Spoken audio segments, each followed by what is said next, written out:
Welcome back to our channel. We're going to talk about a couple things. And I'm going to start off with this statement. Your dog never lies. That's right, your dog never lies. So the reality is there should be no false alerts. There should be no such thing as a false alert. However, time and time again, we go online, we see these forums, and everybody's saying, help, my dog is indicating on every container, or help, my dog is offering false alerts at the higher levels. It wasn't a problem until we got into excellent. It wasn't a problem until we got into the CH level. Or my dog goes to trial and just starts wanting to indicate on every box. I'm bringing that up because today I found myself engrossed in an online conversation with a lady, and we had a wonderful chat, and her dog is at a trial going into containers and indicating on every box. Now, you got the common answers to the problem on the forum. Go back to your foundational training. Go back to your foundational training. And that's typically what I recommend. But then her response was this. I've done this twice. I've gone back to my foundational training twice, and my dog continues to do it. My dog still gives me a false alert. So my next question was this. What was your foundational training like? What system did you utilize? Did you utilize one that the first thing your dog learned was a trained final response, a trained behavior, a sit or a down, before building value to odor? You see,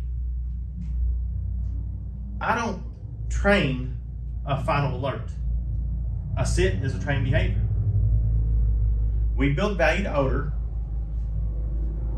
and we build on what the dog offers us naturally. Behavior consistent with the expectation of being reinforced is what we do. Why is that different? I'm going to throw it out there, folks. If any of you grew up hunting, have you ever seen a bird dog false alert? I've never seen one. So when I start off in a system, whether I'm using these pods, like you'll see in so many of my videos, I'm going to start by building value to odor. The first thing I teach in detection is not going to be a down or a sit, and then add value to the odor. Because what happens at trials? A dog comes in, let's say we made it through novice and advanced. Now we're dealing with 3 odors. We're dealing with distractions. We're dealing with longer searches. This is when a lot of people start struggling. As they progress, especially up closer to detective and AKC, or the CH level and CPE, or whatever, depending on what the other organization is,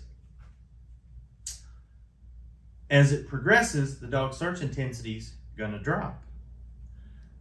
As it drops, the dog starts to stress and wants to be rewarded.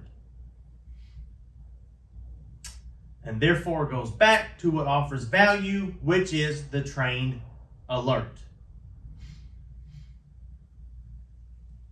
I can remember last year I was at a trial, watched a dog doing the burieds. 4 odors. The dog found the first one, worked through 3 times. She worked through all the boxes.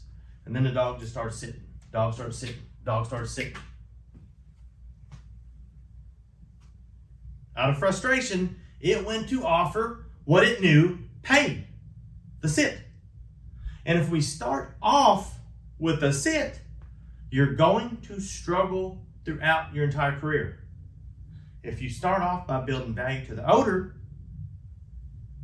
and creating a game at source, just like we talk about the scent pods on the membership section, just like we talk about in so many of our other videos, folks, go back and check out some of my videos.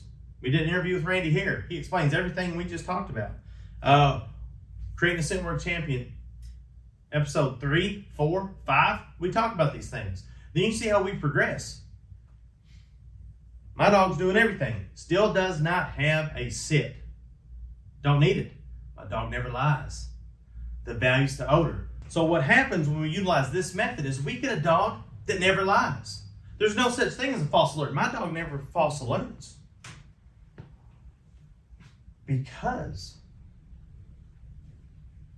the only thing that matters to that dog is the gain. And the only way it can get the gain is to go to source. That's why we utilize this pod system with the dogs in my scent work classes. This is what we talk about all the time on my membership section. Jump over and check it out. If you're interested in these pods, send us a DM. They're wonderful. They're a wonderful system. This system's been in play for probably more than 20 years. And this is just a new take, a new spin that's able to take what we do with professional detection dogs and bring to you folks. So thank you for supporting the channel. I'll see you next week, and go have fun training.